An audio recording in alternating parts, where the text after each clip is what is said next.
Thursday, we had our first stop of the weather tour. We were in Aurora, and everywhere in town, there are images of its unique mascot. Definitely a one-of-a-kind in our Ozarks life. Just off the square in Aurora, in the shadow of a water tower, proudly stands a colorful mural. And there it is, the mascot of this town, the Houn Dawg. Someone with a lot of energy. Tough, relentless. Hardworking, determined. But how did the Houn Dawg become a mascot of the school? No, it predates the Elvis Presley song.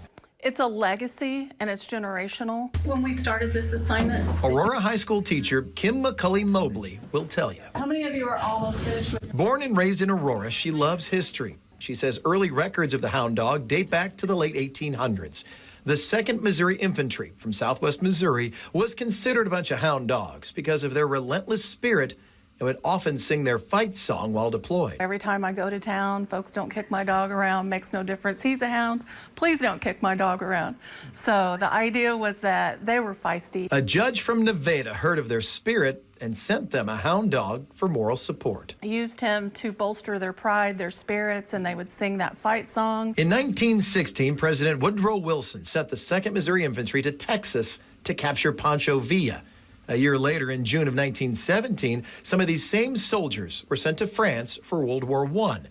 And sure enough, a Missouri Hound was with them both times. And through the years, there was a Great Dane, a Poodle, a Beagle, all kinds of dogs. We've always had a dog. By the early 1920s, a former soldier had become the director of the Aurora High School band and used some of the old infantry's hand-me-down instruments.